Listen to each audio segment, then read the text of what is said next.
What's up, gang? Noah Ohlsen here at home, getting ready to take on Training Think Tank's throwdown workout number 44. This is the home gym setup for now, ain't too shabby. This week's throwdown workout is Gary. A little twist on one of my favorite workouts from this past year's games, Mary. This one is going to be a 15-minute AMRAP of 3 bar muscle-ups, 6 handstand push-ups, and 12 pistols. I feel like the workout is going to be pretty similar to Mary, which is one of my favorite workouts from this past year's games, in the sense that you can just kind of keep moving the entire time. It's a little bit of a shorter time frame, 15 minutes as opposed to 20, so that means you can put the pedal to the metal even more. And the movements, I think, will allow you to get enough of a break on those certain muscle groups that you can just bounce from one to the next without hitting that point of fatigue and failure. My plan is to try to take a breath before each set of the muscle ups so that I can go from each of those movements then on out, back to back to back, and kind of have that little reset at the beginning of each round. So I'll finish the bar muscle ups, come down, immediately kick up onto the wall for the handstand push-ups.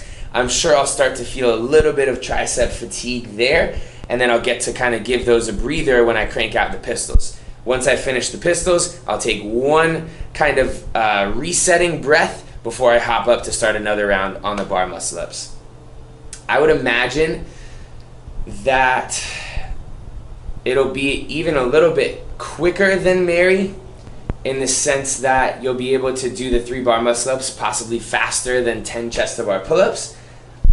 So probably looking at less than a minute per round, and it's 15 minutes. I'm hoping that I can go 15 rounds plus, so we're about to find out. Let's go. Max L Dog just finished up with Gary. He's smoked. He got me by 1 full round. Max finished with 21 rounds. Go Maxie. El Haj, you think you can beat El Dodge this week? We'll find out. Training Think Tank Throwdown 44! Now we have a leaderboard, so if you're interested in signing up, it's completely free to you guys. Go to trainingthinktank.com/throwdowns, /throwdowns. One of the slashes. Yeah, one of them. I think it's backslash. We actually used that throwdown leaderboard to host the Quarantine Classic this past weekend, which was really fun. I beat Brandon on the workout, which I think everyone should know. That you did, Max. Yeah. For everybody that participated, if you want official leaderboard, you want some t-shirts to remember the Quarantine Classic, head to Training Think Tank. And a surprise! Oh yeah, and a surprise for everybody that participated. Head to trainingthinktank.com/ same slash as the throwdown whatever Quarantine Classic. And a big thank you to everybody that did participate. We had like 1,100 people sign up for that. It was cool to see a lot of new names on the leaderboard. And of course, now we have that for the throwdowns, which is going to be nice because then we can all talk trash. Am I right? Yes, you are. Enjoy the demo. New phase of design, you want to mention that? Don't enjoy it yet. Yes. Yeah, we are moving into a new phase of our online training program, The Design, where me, Brandon, and Mike sat down and we actually covered what we're going to do for the next 6 weeks of training. That's also on the website, trainingthinktank.com. Click on design and you can get some more info about that. Now, officially, enjoy the demo. Noah. I remember they said that the Mary from the games, people were like, oh, it's going to be so boring. Actually ended up being pretty good, but I think watching one person doing a 15-minute AMRAP maybe a little bit less. That was the best battle of the games because everybody was just kind of like in lane and you could see them going, well, really, Frazier and Noah, I guess. But it felt really good to watch Frazier get beat, too. Yeah. It was fun to watch and to see like the back and forth, right? Like they were the handstand push-ups, one would get ahead and then they go back and forth. Noah really pushed those last few rounds though. So I asked Noah to write a workout that nobody could beat him on and go out there and crush it. And this is what he came up with. It's Gary. If you guys haven't done this benchmark workout yet. This is Mary's husband, Gary. Is it Gary? Is that the snail from SpongeBob? I don't know. Yeah. So his first round was 33 seconds. I think for people, this is a very unrealistic standard of speed for pistols. So Noah is exceptionally good at this movement. Just his mobility and coordination and balance on one leg is great. These take me a lot longer to do 12. Yeah, I'd say that I would be finishing the first round. Just about now. I think for most people, this is going to be a very limiting workout based on what your capacity is because you have 3 movements that all could be potential bottlenecks. Bar muscle ups could be an upper body pulling limiting for people. Handstand push-ups could be pressing limited. And then pistols, I think, are like position and speed limited. I know for myself, we did 20 in the design for time. And I think at full speed, completely fresh, it took me 30 seconds. But I remember the open workout, that was 20 reps every round? It's 30 reps. 30 reps every round was taking me over a minute. 40, I think, or something. So you definitely have sped up, although that's under fatigue. Yeah, under fatigue. But I think the 12, if I'm super tired, is going to take me a pretty good amount of time. And it could also be something where I do 4, take a break, do 4, take a break. Whereas for Noah, this is just continuous movement. This may be the best setup absolutely possible. He takes 0 steps in transition. Like after this, he's going to jump right up and then dismount into the handstand push-up, which he dismounts into his pistol setup. Who would have thought that the at-home setup is the best way to do it? I would say if you were trying to race, this is the setup. But I would say for most of us, like you said, it is going to be self-limiting. He doesn't even have to move his feet. I would be walking away, calming down to the pistols. Yeah. I can go fast in the bar muscle-ups and handstand push-ups, but definitely for those that are limited like me with the pistol, you're going to have to make sure that you take some time before you do them. Yeah, he did take like one, you could almost see it visibly, just one breath, but that's just impressive that you take one breath and just go right into this. He does his pistols almost like I would do air squats on 2 legs, which is unrealistic for people, but this is what the elite capacity looks like. This is what it looks like in action. Yeah, so for those doing this workout, I think the first thing to look at is, okay, what's like the goal rounds, and then where's the total volume? So like how many bar muscle-ups can I do in a workout in 15 minutes? How many handstand push-ups? And then like for me especially, I'm looking at how many pistols does that mean? Yeah. So then break it up like that.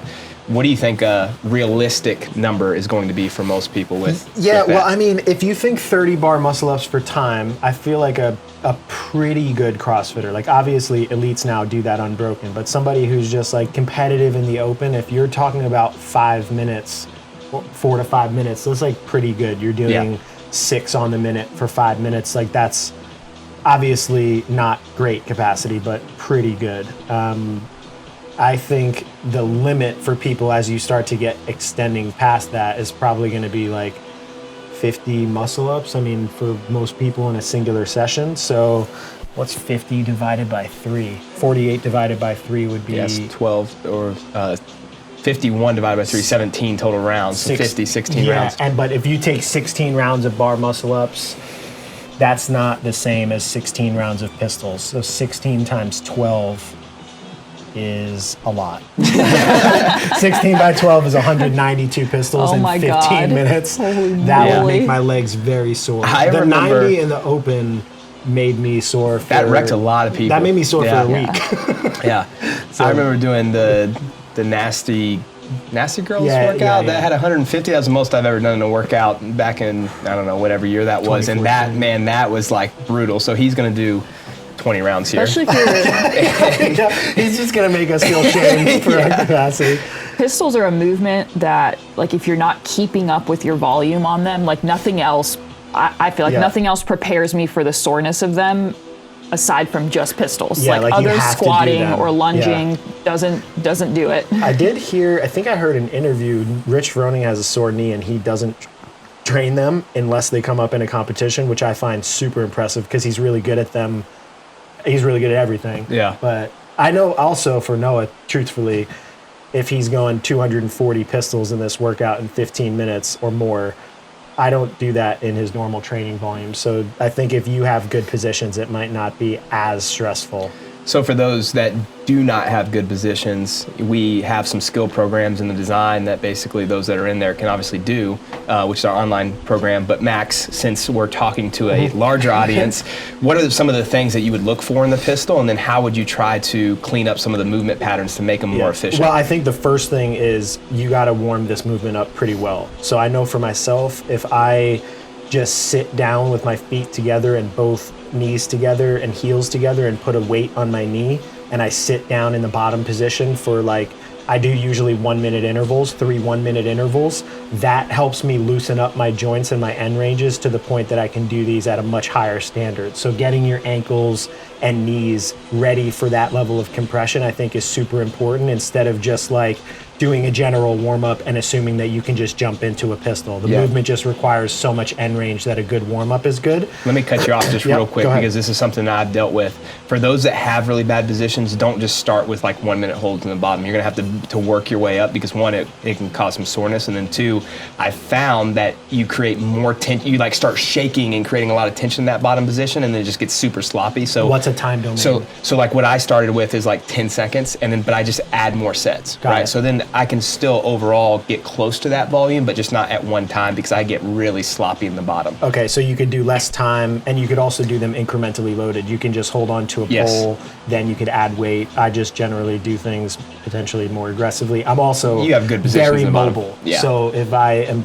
pushing myself to end ranges, I'm not like doing as much damage, I don't think.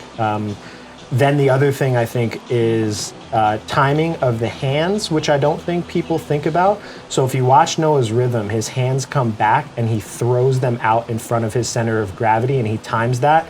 And I think that helps him keep his balance and keep his rhythm. Whereas a lot of people don't have that timing. And if your hands are kind of back near your hips or they're falling backwards, it's very easy to lose your balance backwards during the movement. So you have to time your arm action, which can be practiced, and the active hip flexion of the front leg. So getting comfortable almost in a single leg L sit. Like when you stick that leg out, you have to have your hip pulling up. Noah can it's kind of strange. I don't know if it's his body positions, but his leg is almost pointing down when he's doing a pistol. When I do a pistol, my foot has to be above my hip. So I'm actually doing like a single leg L sit. It makes my front hip cramp. And that's just going to be something like, Noah's height, he's probably 5'7" and, doesn't have super long legs, and he's built like a professional CrossFitter. But for those of us without those genes, you got to kind of figure out. The 230-pound bear? Yeah. So you maybe could do seated pike lifts and stuff in your warm-ups, and just basically get those positions and timing warmed up. And if you don't have it, I don't think ingraining crappy patterns, like just do the scaled version and put a bench or a box down and do it to a partial range. Or one of the drills I actually have in the skill programs is putting a band on the rig. So you wrap it to the J hooks and you put it around at like, knee height or something, so that when you're going through the bottom position, you're sitting on the band and the elastic tension is helping you throw yourself back up. You can accumulate more volume a little bit safely like that. I use that all the time, especially actually in warm-ups if I want to do so. I haven't been I will scale this workout because I can't do that many right now with just where I'm at. But I'll do, like in the design last week, there were 3 sets of 20. I warmed up with it, and then I did my 3 sets of 20, and that's plenty of volume for where I'm at right now. And it's still pretty difficult. Like you're still having to do a single leg squat. It just helps with balance and keeping you in a good position. Yeah. So Mia, when you're doing pistols, just kind of stay on that, because I think this is going to be the bigger issue for most people, at least at that speed. You hold your front leg. Why is it more hip flexor strength? Does that help you with balance? Because a lot of people, it's kind of mixed, right? Like some people do, some people don't. Yeah. Well, I've been working through the pistol program in the design, and we're gonna have a session video come out on it. We are. And I'm trying to not hold my foot, but the reason I do hold my foot is actually to keep my balance. It like pulls my chest forward a little more and keeps my center of gravity more like locked over, versus I'll just like tip over backwards. Yeah. So it's actually less about my heel hitting the ground and more about just like, it feels like I'm trying to make myself shorter. Yeah. Well, that's the reason I asked. I think a lot of people, they think about like, ankle range or, maybe just like, I don't know, hip range. But you have to almost round your back and get your torso a little bit more forward than it feels comfortable for most. Obviously, you see Noah, he's got great range in his ankle too, so he's a little bit more upright. But if you saw me do them, I'm getting my head like past my knee to balance out. Yeah. So having like really deep compression and in range and hip flexion allows you to do that a little bit better. All right, so we're 11 minutes in. Really, the only difference, it seems thus far, is that the transition breaks are going from like a quarter second to like 2 full seconds, where he's just basically taking a breath, which is, it's so impressive. I don't think people can really fathom the level of fitness and skill in these movements that you have to be able to do that for that many continuous rounds. When you watch somebody like him or Frazier go head to head in a workout that they're really well suited for, it's just like, even the difference between them and the next tier of elite athletes at this workout is wide, and the spread between him and somebody who's pretty good is like super wide. He actually told me that his pistols started to be the thing that really tired him out, which surprised me, but I guess if you're doing this many pistols...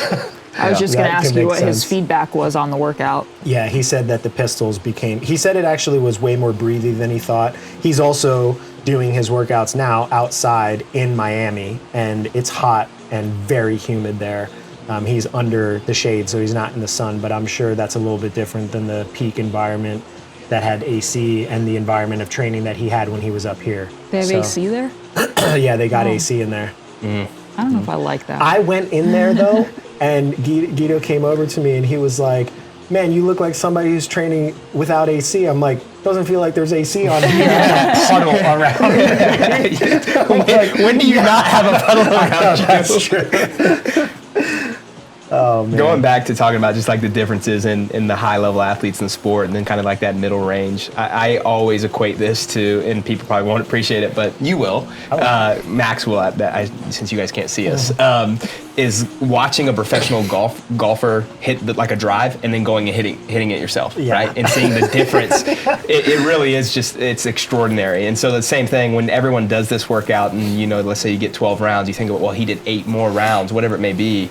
There is a big difference, but this is something to aspire to in all workouts, of like finding wherever your rest breaks are going to be and be a little bit more aggressive in these throwdowns to try to push yourself and see where you're at. Yeah, so he's taken a couple little rest breaks now within the pistols. I think for most people, that's something you should do right off the bat. Yeah. And I think in the last round, he broke up the 4-bar muscle ups. I think that's another thing that you could think about, is do 2 and 2, split up your handstand push-ups into 2 sets. The continuous movement speed that you see him holding himself to here, I mean, unless Frazier's doing this workout, or a couple people that have great gymnastics and great pistols, is just unrealistic. So I think figuring out, okay, what's my kind of threshold of these movements over the course of 15 minutes, and then plan your breaks accordingly, where you're doing some of this breaking up way earlier in the workout, whereas Noah's doing it now because he's getting to his fatigue threshold of these movements. The one thing I will say, especially in workouts like this, that there can become specific muscle limitations. It's probably better to go out a little bit faster than you want to, just because at some point you're going to hit failure on handstand push-ups or bar muscle-ups or pistols. So don't try to go like, oh, I'm going to do every 90 seconds on 90 seconds, because that may be good training, but in a testing environment like this, I would try to push yourself and kind of see where you actually are at. Yeah, I agree with that. I don't think linear pacing in a sport like CrossFit, where the tests change all the time, is the same as like a mile for time, where it's like you're always running around a track, turning left, and it's always the same distance. We also should mention that Mia will not be doing this throwdown, so I get another automatic win against her.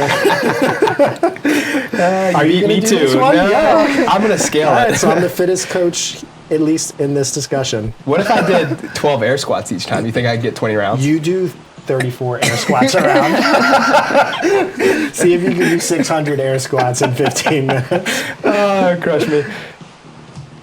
All right, and it's the home stretch. That was a good quick transition to finish off. And time. It's really impressive that he knew where the time was, unless somebody is there watching. Joanne was in the Maybe back. his clock was beeping or something. That was very impressive. Good job, Noah.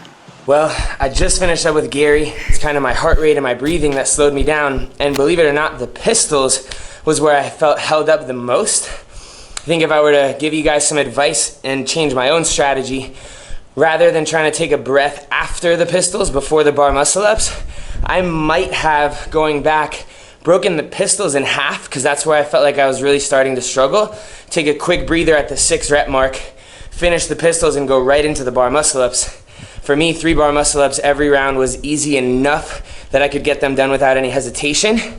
The later rounds of handstand push-ups, I felt the shoulder burn, but it was never significant enough that I was going to fail those.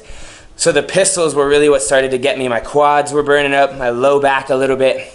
I would recommend trying to pace those out, as I think that could be the limiter if you've got nice strong shoulders and can work your way through the bar muscle ups and handstand push-ups a little easier. I think I finished up with 20 rounds plus a few reps.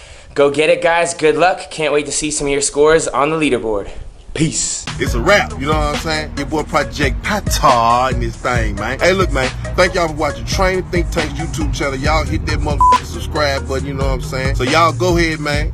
Thank y'all for watching the channel, you know what I'm saying? Hit that motherfucking subscribe button. Let it be known, what it be known, what it be known, you know what I'm saying? Pata.